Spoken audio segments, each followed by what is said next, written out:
ನಮಸ್ಕಾರ ಎಲ್ಲರಿಗೂ ಬಸ್ welcome back to Sagar stories India versus Bangladesh ಮೊದಲನೇ ಟೆಸ್ಟ್ ಮ್ಯಾಚ್ ಡೇ 2 ಪೋಸ್ಟ್ ಅನಾಲಿಸಿಸ್ಗೆ ಸ್ವಾಗತ ಮಗ್ಗ. India lead by 308 runs. So almost ಇದು ಗೆಲುವಿನ ಹತ್ರ ಹೋಗ್ತಾ ಇದೆ ಅಂತ ಹೇಳಬೇಕು ಇಂಡಿಯನ್ ಟೀಮು. ಬಟ್ ಆದರೂ ಕೂಡ ಇನ್ನೂ ಏನು ಹೇಳೋಕ್ಕಾಗಲ್ಲ ಅಂತ ನನ್ನ ಮಗನಾರು ಹೇಳಲ್ಲ ಅಂತಂದರೆ ಅವನ ಬಾಯಿಗೆ ಏನಾದ್ರು ತುರುಕ್ಬಿಡಿ ತಗೊಂಡೋಗ್ಬಿಟ್ಟು this match is completely against Bangladesh ಅಂತ ಹೇಳಬೇಕು. ಇದನ್ನೇನಾರು ಅವ್ರು ಗೆದ್ಬಿಟ್ರು ಅಂತಂದರೆ ಅಥವಾ ಡ್ರಾಗಿ ಏನಾರು ಮಾಡ್ಕೊಬಿಟ್ರು ಅಂತಂದರೆ, ಡ್ರಾ ಅಂತೂ ಆಗಲ್ಲ ಈ ಮ್ಯಾಚ್ ನನಗೆ ಗೊತ್ತು. ಏನಾರು ಇನ್ ಕೇಸ್ ಏನಾರು ಗೆದ್ಬಿಟ್ರು ಅಂತಂದರೆ ಅದು ಒಂಥರ ವರ್ಲ್ಡ್ ರೆಕಾರ್ಡ್ ಆಗೋಗ್ಬಿಡ್ತದೆ ಅಂತ ಅನ್ಕೋಬೇಕು. ಯಾಕಂದರೆ ಇಂಡಿಯಾ ಮೇಲೆ ಈ ಥರ ಎಲ್ಲ ಸಿಕ್ಕಾಪಟ್ಟೆ ಬೌನ್ಸ್ ಬ್ಯಾಕ್ ಆಗಿಬಿಟ್ಟು ಗೆದ್ದಿರೋವಂಥದ್ದು, ಅದು ಈ ಥರ ಈ ರೇಂಜ್ಗೆಲ್ಲ ವಿಕೆಟ್ ಕಳ್ಕೊಂಡಾದ್ಮೇಲೆ ಸೆಕೆಂಡ್ ಇನ್ನಿಂಗ್ಸಲ್ಲಿ ಬೌನ್ಸ್ ಬ್ಯಾಕ್ ಹೊಡೆದಿರುವಂಥದ್ದು ಸಿಕ್ಕಾಪಟ್ಟೆ ಕಷ್ಟ ಆಗಿರೋ. ನನ್ನ ಪ್ರಕಾರ ಇದಾಗದೇ ಇರೋವಂಥ ಕೆಲಸ. 308 ರನ್ ಲೀಡು. ಇಂಡಿಯಾ ಇನ್ನೊಂದು 100 ರನ್ ಹೊಡೆದ್ರೂ ಕೂಡ, ನಾನು ಸುಮ್ಮನೆ ಹೇಳ್ದಿರೋದು, ಇಂಡಿಯಾ 100ಗಿನ್ನ ಜಾಸ್ತಿ ರನ್ ಹೊಡೆಯುವಂಥ ಕೇಪಬಿಲಿಟಿ ಇದೆ. ಬಟ್ ಆದರೂ ಸುಮ್ಮನೆ ಹೇಳ್ತೀನಿ, 100 ರನ್ ಹೊಡೆದ್ರೂ ಕೂಡ 408 ರನ್ನ ಚೇಸ್ ಮಾಡಬೇಕು ಬಾಂಗ್ಲಾದೇಶ ಅಂತ ಅಂದರೆ ಲಾಸ್ಟ್ ಇನ್ನಿಂಗ್ಸಲ್ಲಿ. ಸೊ ಕಷ್ಟ ಅಂತೂ ಇದ್ದಿದ್ರೆ ನನ್ನ ಪ್ರಕಾರ ಇದು 4th ಡೇಗೆ ಹೋಯ್ತು ಅಂದ್ರೆ ಒಂಥರ ದೊಡ್ಡ ವಿಚಾರ. ನಾಳೆನೇ ಎಂಡ್ ಆಗುವಂಥ ಸಾಧ್ಯತೆ ಇದೆ ಅಂತ ನನಗೆ ಯಾಕೋ ಸ್ಟ್ರಾಂಗ್ ಆಗಿ ಅನ್ನಿಸ್ತಿದೆ. ಅದೇ 4th ಡೇಗೆ ಹೋದ್ರೂ ಕೂಡ 4th ಡೇ ಫುಲ್ ಕಂಪ್ಲೀಟಾಗಿ ಆಗೋದಿಲ್ಲ ಅಂತ ನಾನು ಅನ್ಕೊಂಡಿದ್ದೀನಿ. ಏನು ಕುರೋ ಬಾಂಗ್ಲಾದೇಶ ಅವ್ರು ಆಡಕ್ಕೆ ಬರಲ್ಲ ಅಂತ ಹೇಳ್ತಿದ್ಯಾ, ಅವ್ರು ಆಡೋದೇ ಇಲ್ಲ ಅಂತ ಹೇಳ್ತಿದ್ಯಾ, ಏನು ಫಸ್ಟ್ ಇನ್ನಿಂಗ್ಸಲ್ಲಿ ಆದಂಗೆ ಸೆಕೆಂಡ್ ಇನ್ನಿಂಗ್ಸಲ್ಲೂ ಆಗುತ್ತೆ ಬಾಂಗ್ಲಾದೇಶ ಅವ್ರಿಗೆ ಅಂತ ಅನ್ಕೊಂಡಿದ್ಯಾ ಅಂತ ಕೇಳಿದ್ರೆ ಆಗ್ಬೋದು ಅಂತ ನನ್ನ ಪ್ರೊಡಿಕ್ಷನ್ ಅಂತ ಅನ್ನಿಸ್ತಿದೆ. ಬಾಂಗ್ಲಾದೇಶ ಅವ್ರು 149 ರನ್ಗೆ ಆಲ್ ಔಟ್ ಆಗಿದ್ದಾರೆ ಅಂತಂದರೆ, ಬೌಲ್ಡ್ ಔಟ್ ಆಗಿದ್ದಾರೆ ಅಂತಂದರೆ, ಇನ್ನು ಸೆಕೆಂಡ್ ಇನ್ನಿಂಗ್ಸಲ್ಲಿ ಏನು ಕಿತ್ತುಗೂಡೆ ಆಗ್ತಾರೆ, ಫಸ್ಟ್ ಇನ್ನಿಂಗ್ಸಲ್ಲೇ ಮೆಜಾರಿಟಿ ಆಫ್ ದ ರನ್ಸ್ನ ಹೊಡಿಬೇಕು ಇವರು. ಅದು ಚೆನ್ನೈ ಅಂತ ವಿಕೆಟಲ್ಲಿ. ಇವರು ಸೆಕೆಂಡ್ ಇನ್ನಿಂಗ್ಸಲ್ಲಿ ಬಂದ್ಬಿಟ್ಟು ಕಮ್ ಬ್ಯಾಕ್ ಮಾಡ್ಬಿಟ್ಟು ಹೊಡಿತೀವಿ, ಬೌನ್ಸ್ ಬ್ಯಾಕ್ ಮಾಡ್ಬಿಟ್ಟು ಹೊಡಿತೀವಿ ಅಂದರೆ ಹೊಡಿಬೋದು. ಬಟ್ ನನ್ನ ಪ್ರಕಾರ ಆಗಲ್ಲ ಅಂತ ಅನ್ನಿಸ್ತಾ ಇದೆ. 308 ರನ್ ಲೀಡುಗರು. 227 ರನ್ನು ಲೀಡ್ ತೊಗೊಂಡಿದ್ರು ನಮ್ಮ ಟೀಮ್ ಇಂಡಿಯಾ. ಇವಾಗ 81 ರನ್ ಹೊಡೆದಿದೆ. ಆಲ್ ಓವರ್ ನೋಡ್ತಂದ್ರೆ 308 ರನ್ ಲೀಡು. ನಾನೇನೋ ಅನ್ಕೊಂಡಿದ್ದೆ ಬಾಂಗ್ಲಾದೇಶ ಅವ್ರು ಹಂಗೆ ಮಾಡ್ಬಿಡ್ತಾರೆ ಹಿಂಗೆ ಮಾಡ್ಬಿಡ್ತಾರೆ ಅಂತ. ಪಾಕಿಸ್ತಾನದ ಮೇಲೆ ಗೆದ್ದು ಬಂದಿದ್ದಾರೆ, ಏನೋ ನಿಂತ್ಕೊಂಡು ಕಚ್ಕೊಂಡು ಆಡ್ತಾರೆ ಅದು ಇದು ಅಂತ ಅನ್ಕೊಂಡಿದ್ದೆ, ಟಕ್ಕರ್ ಕೊಡ್ತಾರೆ ಅಂತ. ಬಟ್ ಆ ಫೈಟು ಅದು ಇದೆಲ್ಲ ಏನು ಕೊಡಲಿಲ್ಲ ಬಾಂಗ್ಲಾದೇಶ ಅವರು. ಇನ್ಫ್ಯಾಕ್ಟ್ ನಮ್ಮ ಟಾಪ್ ಆರ್ಡರ್ ಏನು ಅಷ್ಟೊಂದೇನು ಸಖತ್ತಾಗಿ ಏನು ಪರ್ಫಾರ್ಮ್ ಮಾಡಿರಲಿಲ್ಲ. ನಮ್ಮ ಲೋವರ್ ಮಿಡ್ ಆರ್ಡರ್ನ ಸಖತ್ತಾಗಿ ಪರ್ಫಾರ್ಮ್ ಮಾಡಿದ್ವು. ಒಂಥರ ಆಲ್ರೌಂಡರ್ಸ್ ಮಸ್ತಾಗಿ ಪರ್ಫಾರ್ಮ್ ಮಾಡೋದು ಅಂತ ಹೇಳ್ಬೇಕು. ಇವತ್ತು ಆ್ಯಕ್ಚುಲಿ ಅನ್ಕೊಂಡಿದ್ದೆ ನಾನು ವಿಕೆಟ್ಸ್ಗಳು ಬೀಳುತ್ತೆ ಅಂತ. ಫಸ್ಟ್ ಸೆಷನಲ್ಲೇ ವಿಕೆಟ್ಸ್ಗಳು ಬೀಳೋದು, ಯೂಶುವಲಿ ಜಾಸ್ತಿ ವಿಕೆಟ್ಸ್ಗಳು ಬೀಳೋದು. ಸೊ ಅದೇ ರೀತಿ ಫಸ್ಟ್ ಸೆಷನಲ್ಲಿ ಇವತ್ತು ಆಲ್ಮೋಸ್ಟ್ 7 ವಿಕೆಟನ್ನು ಬಿತ್ತು ಅಂತ ಕಾಣಿಸುತ್ತೆ ಫಸ್ಟ್ ಸೆಷನಲ್ಲಿ. ಇಂಡಿಯಾ ಜಸ್ಟ್ ಸ್ಕೋರ್ ಮಾಡೋಕ್ಕಾಗಿದೆ 37 ರನ್. ನಾನು 400 ಕ್ರಾಸ್ ಮಾಡ್ತಾರೆ ಅಂತ ಅನ್ಕೊಂಡಿದ್ದೆ, ಬಟ್ 400 ಕ್ರಾಸ್ ಮಾಡೋಕ್ಕಾಗಿಲ್ಲ. ಅಷ್ಟು ಬೇಗ ಆಲ್ ಔಟ್ ಆಗಿದ್ದು. ಈ ಕಡೆ ರವೀಂದ್ರ ಜಡೇಜಾ ಬಂದ ತಕ್ಷಣ ಔಟ್ ಆದರು. 86ರಲ್ಲೇ ಇದ್ರು. 86ಕ್ಕೆ ಇವತ್ತು 1 ರನ್ ಕೂಡ ಸ್ಕೋರ್ ಮಾಡೋಕ್ಕಾಗಲಿಲ್ಲ. ನಂಗೆ ಔಟ್ ಆಗ್ತಾ ಇದೆ. ಇವತ್ತು ತಾಸ್ಕಿನ್ ಅಹ್ಮದ್ 3 ಕ್ರೂಷಿಯಲ್ ವಿಕೆಟ್ಸ್ನ ತೆಗೆದಿದ್ದು. ಸೊ 3 ಕ್ರೂಷಿಯಲ್ ವಿಕೆಟ್ಸ್ ಅವ್ರು ತೆಗೆದ್ರು ಅಂತಂದರೆ, ಈ ಕಡೆ ಹಸನ್ ಮೊಹಮ್ಮದ್ದು 5 ರನ್ನ ಕಂಪ್ಲೀಟ್ ಮಾಡ್ಬಿಟ್ಟು ಫುಲ್ಲು ಜೋಶಲ್ಲಿ ಲಾಸ್ಟ್ ವಿಕೆಟ್ ಅವರೇ ಎತ್ತಿದ್ದಲ್ಲಿ. ಬುಮ್ರಾದ ಸಿರಾಜ್ದ ಎತ್ತಿದ್ರಲ್ಲ, ಓಕೆ ಯಾರ್ದೋ ಒಬ್ರು ಎತ್ತಿದ್ರು. 5 ವಿಕೆಟ್ ಆಯಿತು, ಫುಲ್ ಜೋಶಲ್ಲಿದ್ದರು. ಬುಮ್ರಾದೆ ಅಂತ ಕಾಣ್ತಿದ್ದೆ ವಿಕೆಟ್ ಎತ್ತಿದ್ದವರು. ಸೊ ಓಕೆ, ಕ್ಯಾಮ್ರಾ ಬೇರೆ ಅಲ್ಲಾಡ್ತಿದೆ, ಸಾರಿ. ಸೊ ಇವತ್ತೇನು ಅಂತ ಏನು ಇಂಪ್ಯಾಕ್ಟ್ ಮಾಡೋಕ್ಕಾಗಿಲ್ಲ. ಅಶ್ವಿನ್ ಅವ್ರನ್ನೂ ಅಷ್ಟೇ ಇವತ್ತು ಒಂಥ ಭರ್ಜರಿ ಸ್ಕೋರ್ ಹೊಡ್ಬಿಟ್ರು ಅಂತೇನಿಲ್ಲ. ಒಟ್ಟಲ್ಲಿ ಅವ್ರು ಒಂಥರ ಅಗ್ರೆಸಿವ್ ಅಪ್ರೋಚಲ್ಲಿ ಆಡೋದಕ್ಕೆ ಅಂತ ಹೋದ್ರು, ಕ್ಯಾಚ್ ಕೊಟ್ಬಿಟ್ಟು ಹೋದ್ರು ಅಷ್ಟೇ. ಯಾಕಂದರೆ ಅಲ್ಲಿ ವಿಕೆಟ್ಸ್ಗಳು ಒಂದೆಂಡಲ್ಲಿ ಬೀಳ್ತಾ ಇದ್ದಾರೆ. ರವೀಂದ್ರ ಜಡೇಜಾ ಅವ್ರ ವಿಕೆಟ್ ಯಾವಾಗ ಬೀಳ್ತೋ ಅಲ್ಲಿಂದ ಅವ್ರಿಗೆ ಭಯ ಬಂತು, ಇಲ್ಲ ಅವರು ನಾನು ರನ್ಸಾರ ಒಟ್ಲೆ ಸ್ಕೋರ್ ಮಾಡೋಣ, ಎಲ್ಲರೂ ಯಾರು ಬೇಕಾದ್ರೂ ಬಂದ್ಬಿಟ್ಟು ಹೋಗ್ಬೋದು ಹಂಗೆ ಆಗ್ತಿರುತ್ತೆ, ರನ್ ಸ್ಕೋರ್ ಮಾಡೋಣ ಅನ್ನೋ ಇಂಟೆಂಟಲ್ಲಿ ಆಡ್ತಾ ಇದ್ರು.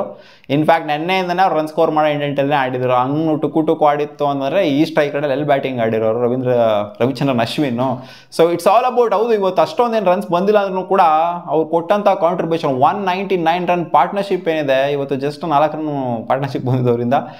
ಬಟ್ ಆದರೂ ಕೂಡ ಈ ಪಾರ್ಟ್ನರ್ಶಿಪ್ ಏನಿದೆ ಇದು ನಮ್ಮ ಇಂಡಿಯಾಗೆ ಮೈನ್ ಸ್ಟ್ರೆಂತ್, ಮೈನ್ ಪಿಲ್ಲರ್ ಆಗಿ ಇಬ್ಬರಿಬ್ರು ನಿಂತ್ಕೊಂಡಿದ್ದರಿಂದನೇ ಇವತ್ತು ನಾವು ಈ ಒಂದು ಪೊಸಿಷನ್ ಇರೋದಿಲ್ಲ ಅಂತಂದರೆ ಬಾಂಗ್ಲಾದೇಶ ಅವರ ಮಗ್ಲಲ್ಲೇ ಇರ್ತಿದ್ವಿ, ಆಸ್ಪಾಸಲ್ಲೇ ಇರ್ತಿದ್ವಿ ಅಂತ ಹೇಳಬೇಕು. ಈ ಪೊಸಿಷನ್ ನೋಡ್ತು ಅಂತಂದರೆ ಇವರನ್ನು ಬೇಗ ಔಟ್ ಆಗಿತ್ತು ಅಂತ ಅಂದಿದ್ರೆ ಏನು ಗುರ್ರಿ ಇವತ್ತು ನಮ್ಮ ಇಂಡಿಯನ್ಸ್ ಬೌಲಿಂಗು ಅದ್ದೂರಿ ಬೌಲಿಂಗು. ಹಂಗೆ ಟಿಳಿಂಗ್ ಅಂತ ಆರ್ಸಾಕ್ಬಿಟ್ರು ಹಂಗೆ ಸ್ಟಂಪ್ಸ್ನ. ಬುಮ್ರಾ ಬಂದ್ಬಿಟ್ಟು just 4 run follow first wicket. ನಜ್ಜಿ ಎಗರ್ಕೊಂಡು ಹೋಯ್ತು ಸ್ಟಂಪು ಹಂಗೇನೆ ಇಸ್ಲಾಮ್ದು.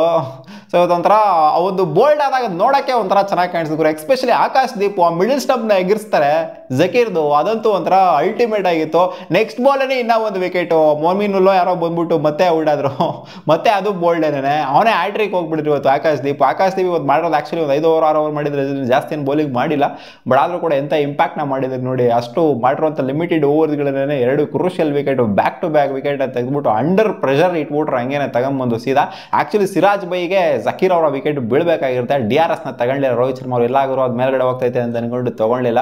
ಇಂಪ್ಯಾಕ್ಟು ಕೂಡ ಸ್ವಲ್ಪ ಈಚೆಗಡೆ ಇರ್ಬೋದು ಅಂತ ಅನ್ನಿಸ್ತು ಅಂತ ಕಾಣಿಸುತ್ತೆ. ಇಲ್ಲ ಅಂದರೆ ಸಿರಾಜ್ ಬೈಗೆ ಜಕೀರ್ ಅವರ ವಿಕೆಟ್ ಬಿದ್ದಿರಬೇಕಾಗಿತ್ತು. ಅನ್ಫಾರ್ಚುನೇಟ್ಲಿ ಇವರಿಗೆ ಬಂದ್ಬಿಟ್ಟು ಬಿದ್ದಿದೆ ಅಷ್ಟೇ. ಬಟ್ ಆ ಒಂದು ಡಿಸ್ಮಿಸಲ್ ಏನಿದೆ ಅದೊಂಥರ ಡಿಸ್ಮಿಸಲ್ ಆಫ್ ದ ಡೇ ಅಂತ ಹೇಳ್ಬೇಕು. ಮಿಡಲ್ ಸ್ಟಂಪ್ ಒಂದೇ ಹಂಗೆ ಮಲಿಕೊಂತು, ಟಾಪ್ ಆಫ್ ದ ಮಿಡಲ್ ಸ್ಟಂಪಿಗೆ ಹೊಡಿತು ಬಾಲು. ಆಂಟೋ ಹಂಗೂ ಹಿಂಗೂ ಸ್ವಲ್ಪ ನಿಂತ್ಕೊಂಡಿದ್ರು, ಏನೋ ಮಾಡ್ಬಿಡ್ತಾರೆ ಅಂತ ಅನ್ಕೊಂಡಿದ್ದೆ. ಕ್ಯಾಪ್ಟನ್ ಏನೋ ಬ್ರಿಲಿಯಂಟ್ ನಾಕ್ ಬರುತ್ತೆ, ಏನೋ ಅಲ್ಲಿ ಪಾಕಿಸ್ತಾನದಲ್ಲಿ ಬರೀ ಹಂಗಾಡ್ಬಿಟ್ರೆ ಹಿಂಗ್ ಬರ್ತಾರೆ ಹಂಗಾಡ್ತಾರೆ ಅಂತ ಎಕ್ಸ್ಪೆಕ್ಟೇಷನ್ ಇಟ್ಕೊಂಡಿದ್ದೆ. ಬಟ್ 20 ರನ್ಗೆ ಕೊಹ್ಲಿಗೆ ಶಿಸ್ತಾಗಿ ಕ್ಯಾಚ್ ಕೊಟ್ಬಿಟ್ಟು ಹೋದ್ರು ಸಿರಾಜ್ ಭಯ್ಯ ಬೌಲಿಂಗಲ್ಲಿ. ಈ ಕಡೆ ಇವ್ರನ್ನು ಕೂಡ ಅದೇ ಥರನೇ ಔಟ್ ಆದರು. ಮುಷ್ತಿಕರ್ ರಹೀಮು, ರಾಹುಲ್ ಕ್ಯಾಚ್ ಇರೋದು ಶಿಸ್ತಾಗೆ ಬುಮ್ರಾ ಅವರ ಬೌಲಿಂಗಲ್ಲಿ. ಸೊ ಹೋಗ್ತಾ ಇದ್ದಂಗೆ ಒಂದು ಪಾರ್ಟ್ನರ್ಶಿಪ್ ಬಿಲ್ಡ್ ಆಗೋ ಥರ ಎಲ್ಲ ಲಕ್ಷಣಗಳು ಕಾಣಿಸ್ತವೆ. ಶಕೀಬ್ ಅಲ್ ಹಾಸನ್ ಮತ್ತು ಲಿಟನ್ ದಾಸ್ ಇಬ್ಬರು ಒಂಥರ ಸಖತ್ ಪಾರ್ಟ್ನರ್ಶಿಪ್ನ ಒಂಥರ ಬಿಲ್ಡ್ ಮಾಡ್ತಿದ್ರು. ಆ್ಯಕ್ಚುಲಿ ಇವ್ರದ್ದು ಸೆಕೆಂಡ್ ಸೆಷನ್ ಮುಗಿದಾಗ 26ಕ್ಕೆ 3 ವಿಕೆಟ್ ಡ್ರಾಪ್ ಆಗಿತ್ತು, ಡೌನ್ ಆಗಿತ್ತು. ಅದಾದಮೇಲೆ ಮತ್ತೆ ವಿಕೆಟ್ ಬಿತ್ತು, ಅದಾದಮೇಲೆ 5 ವಿಕೆಟ್ ಬಿದ್ದಾದ್ಮೇಲೆ ಬಿಲ್ಡಾದ partnership 6 wicket partnership Liton Das ಮತ್ತು ಶಕೀಬ್ ಅಲ್ ಹಾಸನ್ ಅವರ ಮಧ್ಯ. ಸೊ ಇವರಿಬ್ಬರ ವಿಕೆಟ್ನ ಎತ್ತಿದ್ದು ಬಂದ್ಬಿಟ್ಟು ಅಲ್ಲಿ ಜಡೇಜಾ. ಶಕೀಬ್ ಅಲ್ ಹಾಸನ್ ಸಿಕ್ಕಾಪಟ್ಟೆ ಅನ್ಫಾರ್ಚುನೇಟ್ ಡಿಸ್ಮಿಸಲ್ ಅಂತ ಹೇಳಬೇಕು. ಬ್ಯಾಟಿಗೆ ಬಡ್ದು ಬೂಟ್ಸಿಗೆ ಬಡ್ದ್ಬಿಟ್ಟು ಎಗಿರೋಂಥದ್ದು ರಿಷಬ್ ಪಂತ್ ಬಂದ್ಬಿಟ್ಟು ಎತ್ತಾಕೊಂಡ್ಬಿಟ್ರು. ಸೊ ಅದಂತೂ ವೆರಿ ವೆರಿ ಅನ್ಫಾರ್ಚುನೇಟ್ ಅಂತ ಹೇಳ್ಬೇಕು. ಶುಭ್ಮನ್ ಗಿಲ್ ಫಸ್ಟ್ ಇನ್ನಿಂಗ್ಸಲ್ಲಿ ಯಾವ ಥರ ಅನ್ಫಾರ್ಚುನೇಟ್ ಅಂತ ಹೇಳಿದ್ನೋ ಅದಕ್ಕಿಂತ ಪಾಪ ಅನ್ಫಾರ್ಚುನೇಟ್. ಮೊದಲೇ ಶಕೀಬ್ ಅಲ್ ಹಾಸನ್ಗೆ ತಿಕ್ಕಮಕಾಯಿ ಎಲ್ಲ ಉರಿತಾ ಇರ್ತಿದ್ದು ಯಾವಾಗಲೂ. ಈ ಡಿಸ್ಮಿಸಲ್ ನೋಡ್ಬಿಟ್ಟು ಅವ್ರ ಒಂಥರ ಇಂಡಿಯಾ ಮೇಲೆ ಫ್ರಸ್ಟ್ರೇಷನ್ ಆಗಲಿ ಏನೇ ಆಗಲಿ ಏನೋ ತೋರ್ಸಲ್ಲ, ಏನು ಬಂದರೂ ಕೂಡ ಸುಮ್ಮನೆ ಹೋಗ್ತಾರೆ ಅಷ್ಟೇ. ಬೇರೆ ಟೀಮ್ ಅಲ್ಲಾದ್ರೆ ಅವನ ಅಜ್ಜಿ ಅಂತ ಅನ್ಕೊಂಡು ಹೋಗಿರೋರು, ಬ್ಯಾಟಲ್ಲೇ ಎಸ್ಕೊಂಡು ಹೆಲ್ಮೆಟಲ್ಲೇ ಎಸ್ಕೊಂಡು ಹೋಗಿರೋರು. ಶಕೀಬ್ ಅಲ್ ಹಾಸನ್ ಮುಖದಲ್ಲಿ ಅಷ್ಟೊಂದೇನೆ ಹೆವಿ ಫ್ರಸ್ಟ್ರೇಷನ್ ಏನು ಕಾಣಿಸ್ತಿರಲಿಲ್ಲ ಇವತ್ತು. ಸೊ ಅದಂತೂ ಸಿಕ್ಕಾಪಟ್ಟೆ ಒಂಥರ ಈ ಮ್ಯಾಚಲ್ಲೇ ಒಂಥರ ಅನ್ಫಾರ್ಚುನೇಟ್ ಡಿಸ್ಮಿಸಲ್ ಯಾರ್ದು ಅನ್ನೋದು ಶಕೀಬ್ ಅಲ್ ಹಾಸನ್ ಅಂತ ಹೇಳ್ತೀನಿ. ಲಿಟನ್ ದಾಸು ಕ್ಯಾಚ್ ಕೊಟ್ಬಿಟ್ಟು ಔಟ್ ಆದರು. ಸೊ ಇವರಿಬ್ಬರ ವಿಕೆಟ್ನು ಕೂಡ ರವೀಂದ್ರ ಜಡೇಜಾ ಬಂದ್ಬಿಟ್ಟು ಅಲ್ಲಿ ತೆಗೆದಿದ್ದು. ಯಾಕಂದರೆ ಅಲ್ಲಿ ಇವರಿಬ್ರು ಕಚ್ಕೊಂಡಿದ್ರು. ಇವರಿಬ್ಬರು ಎತ್ತಿಲ್ಲ ಅಂದರೆ ಅಲ್ಲೊಂದು ದೊಡ್ಡ ಪಾರ್ಟ್ನರ್ಶಿಪ್ ಏನಾದ್ರು ಬಿಲ್ಡ್ ಆಗಿತ್ತು ಒಂದು ರೇಂಜಿಗೆ. ಅದೇನಾದ್ರು ದೊಡ್ಡ ಪಾರ್ಟ್ನರ್ಶಿಪ್ ಆಗಿ ಬಿಲ್ಡ್ ಆಗಿತ್ತು ಅಂದರೆ ಅಶ್ವಿನ್ ಮತ್ತು ಜಡೇಜಾ ಯಾವ ಥರ ಪಾರ್ಟ್ನರ್ಶಿಪ್ ಬಿಲ್ಡ್ ಮಾಡ್ರು ಅದೇ ಥರ ಪಾರ್ಟ್ನರ್ಶಿಪ್ ಬಿಲ್ಡ್ ಆಗ್ತಾ ಇತ್ತು ಅಲ್ಲಿ. 2 ವಿಕೆಟ್ ಬೀಳ್ತಾ ಇದ್ದಾಗ ಜಸ್ಟ್ ಅವ್ರು ಫಾರ್ಮಾಲಿಟೀಸ್ನ ಮುಗಿಸ್ಬೇಕಾಗಿತ್ತು, ಬೇಗ ವಿಕೆಟ್ ಎತ್ತಬೇಕಾಗಿತ್ತು. ಜಸ್ಪ್ರೀತ್ ಬುಮ್ರಾ ಬಂದರು, ಅವನ ಅಜ್ಜಿಗೆ ಹೋಗ್ರ ಶಿಷ್ಯ ಅಂದ್ರಲ್ಲಿ, ಹೋಗ್ರ ನನಗೆ ಇಲ್ಲಿ 400ನೇ ವಿಕೆಟ್ ಆಗೈತೆ, ಅಲ್ಲಿ ಬೇಗ ನಡೀರಲಿ ಹೋಗ್ರ, ನಮ್ಮ ಇಂಡಿಯನ್ಸ್ ಬ್ಯಾಟಿಂಗ್ ಆಡೋಕೆ ಬರ್ತಾರೆ, ನೀವೇನು ಕಿಸ್ ಗುಡ್ಡೆ ಹಾಕ್ತಾರೆ ಇಲ್ಲಿ ಅಂತ ಅವನ ಅಜ್ಜಿ ಬಿಟ್ರು. ನೋಡಿ ಒಂದು ವಾಲು ತಾಸ್ಕಿನ್ ಅಹ್ಮದ್ ಹಂಗೆ ದಬಾಕಬೇಕಾಗಿತ್ತು, ದಬಾಕಂಡ್ಲಿಲ್ಲ ಅಷ್ಟೇ ತಾಸ್ಕಿನ್ ಅಹ್ಮದ್. ಯಾರ್ಕರ್ ಒಂಥರ ಡೆಲಿವರಿ ಆಫ್ ದ ಡೇ ಅಂತ ಹೇಳಬೇಕು. ಆ ಒಂದು ಬಾಲ್ ನಂಗೆ ಸಿಕ್ಕಾಪಟ್ಟೆ ಇಷ್ಟ ಆಯ್ತು. ಆ ಒಂದು ಯಾರ್ಕರು ಯಾನ್ಗರು ಟೈಲೆಂಡ್ರಿಗೆ ಹಾಕೋದು ಯಾರ್ಕರು ಮೇಲ್ಗಡೆ ಅವ್ರಿಗೆ ಔಟ್ ಮಾಡಬೇಕು, ಅವಾಗ ಮಜಾ ಇರುತ್ತೆ ಅಂತ.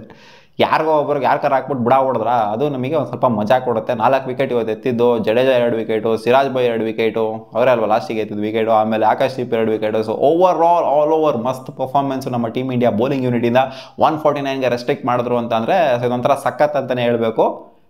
ಸೊ ಇಂಡಿಯಾ ಮತ್ತೆ ಬ್ಯಾಟಿಂಗಿಗೆ ಅಂತ ಬರ್ತಾರೆ. ರೋಹಿತ್ ಶರ್ಮಾ ಅವರು ಫಸ್ಟ್ ಇನ್ನಿಂಗ್ಸಲ್ಲಿ ಯಾವ ಥರ ಔಟ್ ಆಗಿರೋ ಸ್ಲಿಪ್ಪಲ್ಲಿ ಸೆಕೆಂಡ್ ಇನ್ನಿಂಗ್ಸಲ್ಲಿ ಇನ್ಫ್ಯಾಕ್ಟ್ ಒಂದು ಸ್ವಲ್ಪ ಮೇಲ್ಗಡೆ ಬರುತ್ತೆ, ಎದೆ ಹತ್ರಕ್ಕೇನೋ ಬರುತ್ತೆ ಬಾಲು. ಸೊ ಅಷ್ಟೊಂದು ಕನ್ವಿನ್ಸಾಗಿ ಕಾಣಿಸ್ತಿಲ್ಲ. ನಾನು ರೋಹಿತ್ ಶರ್ಮಾ ಈ ಮ್ಯಾಚಲ್ಲಿ ಏನೋ ಮಾಡ್ತಾರೆ ಅಂತ ಅನ್ಕೊಂಡಿದ್ದೆ. ನಾನು ಪ್ರಿವ್ಯೂಲ್ ಕೂಡ ಹೇಳಿದ್ದೆ ರೋಹಿತ್ ಶರ್ಮಾ ಮೇಲೆ ಎಕ್ಸ್ಪೆಕ್ಟೇಷನ್ ಜಾಸ್ತಿ ಇದೆ ಅಂತ. ಆ್ಯಂಡ್ ವಿರಾಟ್ ಕೊಹ್ಲಿ ಮೇಲೂ ಕೂಡ ಇದೆ ಅಂತ ಹೇಳಿದ್ದೆ. ಇಬ್ಬರು ಕೂಡ ಅಷ್ಟೊಂದು ರನ್ಸ್ನ ಸ್ಕೋರ್ ಮಾಡೋಕ್ಕಾಗಿಲ್ಲ ಈ ಒಂದು ಮ್ಯಾಚಲ್ಲಿ. ನೋಡಿ ಮಗ 2 ಇನ್ನಿಂಗ್ಸಲ್ಲೂ ಕೂಡ ರಾಣಾಗೇನೆ ಔಟ್ ಆಗಿರೋದು. ವಿರಾಟ್ ಕೊಹ್ಲಿ ಬಂದರು ಕನ್ವಿನ್ಸಿಂಗ್ ಆಗೇನೆ ಕಾಣಿಸ್ತಾ ಇದ್ರು. ಬಟ್ ಮೆಹದಿ ಹಸನ್ ಮಿರಾಜ್ನ ಬಾಲ್ನ ಜಡ್ಜ್ ಮಾಡೋಕ್ಕಾಗದೆ LBW ಆಗಿರೋದು. ಏನೋ ಮಾಡೋಕ್ಕಾಗಲ್ಲ, ಸ್ವಲ್ಪ ಎರರ್ಗಳಾಗ್ತವೆ. ನೆಕ್ಸ್ಟ್ ಮ್ಯಾಚ್ ಕಮ್ ಬ್ಯಾಕ್ ಮಾಡ್ತಾರೆ ಅಂತ ಅನ್ಕೋಬೇಕು ಅಷ್ಟೇ. ಇವಾಗ ಕರೆಂಟ್ಲಿ ಆಡಿದ್ರೆ ಶುಭ್ಮನ್ ಗಿಲ್ ಸಖತ್ ಕನ್ವಿನ್ಸಿಂಗ್ ಆಗಿ ಕಾಣಿಸ್ತಾ ಇದ್ದಾರೆ. ಆ್ಯಂಡ್ ರಿಷಬ್ ಪಂತ್ ಕೂಡ ಬಂದ್ಬಿಟ್ಟು 6ನೆಲ್ಲ ಹೊಡೆದ್ಬಿಟ್ಟು ಇವಾಗ ಮಸ್ತಾಗಿ ಆಡ್ತಾ ಇದ್ದಾರೆ. ಸೊ ನೋಡೋಣ ಏನಾಗುತ್ತೆ ಅಂತ. ಇವತ್ತು ಫಾಲ್ ಆಫ್ 3 ವಿಕೆಟ್ಸ್. ಇವತ್ತು ಆ್ಯಕ್ಚುಲಿ ಎಷ್ಟು ವಿಕೆಟು 17 ವಿಕೆಟನ್ನು ಬಿದ್ದಿದೆ ಗುರು ಇವತ್ತಿನ ದಿನದಲ್ಲಿ. ನೆನೆ ನೋಡ್ರೆ ಬರೀ 6 ವಿಕೆಟ್ ಬಿದ್ದಿದೆ. ಇವತ್ತು 17 ವಿಕೆಟ್ ಒಂದೇ ದಿನದಲ್ಲಿ ಬಿದ್ದಿದೆ. ಸೊ ಡೇ 3 ಅದು ಏನಾಗುತ್ತೆ ನನ್ನ ಪ್ರಕಾರ ಡೇ 3 ಮುಗಿಯುವಂಥ ಸಾಧ್ಯತೆ ಇದೆ. 308 ರನ್ ಲೀಡ್ ನಮ್ಮ ಇಂಡಿಯಾ. ಡಿಕ್ಲೇರ್ ಕೊಡ್ತಾರೋ ಅಥವಾ ಅದೇನು ಮಾಡ್ತಾರೋ ಗೊತ್ತಿಲ್ಲ. ನನ್ನ ಪ್ರಕಾರ 100-150 ರನ್ ಹೊಡೆದ್ಬಿಟ್ಟು ಡಿಕ್ಲೇರ್ ಕೊಟ್ರೆ ಇವರು ತಪ್ಪು ಹೊಡಿತಾರೆ ಅಂತ ನನಗೆ ಯಾಕೋ ಅನ್ನೋದು. ಜಾಸ್ತಿ ಆಡೋದಕ್ಕಿಂತ ಅಥವಾ ಆಲ್ ಔಟ್ ಆಗೋವರೆಗೂ ವೆಯ್ಟ್ ಮಾಡ್ತಾರೆ. ಇನ್ನೂ ಇದೆ 5 ದಿನ ಇದೆ. ಏನಕ್ಕೆ 3 ದಿನಕ್ಕೆ ಮುಗಿಸೋಣ ಮ್ಯಾಚ್ನ, ಇನ್ನೊಂದು ಸ್ವಲ್ಪ ದಿನ ಡ್ರ್ಯಾಗ್ ಮಾಡೋಣ ಅಂತ ಅನಿಸ್ತು ಅಂತ ಕಾಣಿಸಿದ್ರೆ ಇಂಡಿಯಾ ಡಿಕ್ಲೇರ್ ಕೊಡೋದಿಲ್ಲ. ಇಲ್ಲಾಂದರೆ ಡಿಕ್ಲೇರ್ ಕೊಡ್ತಾರೆ. ನೋಡೋಣ ಅದೇನಾಗುತ್ತೆ ಅಂತ. ನಿಮ್ಮ ಅನಿಸಿಕೆ ಏನು? ಇಂಡಿಯಾ ಗೆಲ್ಲುತ್ತೆ ಅಥವಾ ಬಾಂಗ್ಲಾದೇಶ ಏನಾದ್ರು ಗೆಲ್ಲುತ್ತೆ ಅಂತ ನಿಮ್ಗೆ ಅನ್ನಿಸ್ತಾ ಇದೆಯಾ? It's totally against Bangladesh, it's totally with India ಅಂತ ಹೇಳ್ಬೇಕು. ನೋಡೋಣ ಅದೇನಾಗುತ್ತೆ ಅಂತ. ಡೇ 3 ಮುಗಿಯುತ್ತೆ ಅಂತ ಕಾಣಿಸುತ್ತೆ ನನ್ನ ಪ್ರಕಾರ. ನಾಳೆ ಡೇ 4 ಹೋಯ್ತು ಅಂದರೆ ಅದೊಂಥರ ಆಶ್ಚರ್ಯ ಪಡಬೇಕಷ್ಟೇ. ಸಿಗೋಣ ಮುಂದಿನ ವಿಡಿಯೋದಲ್ಲಿ ಗಾಯ್ಸ್. ಬಾ.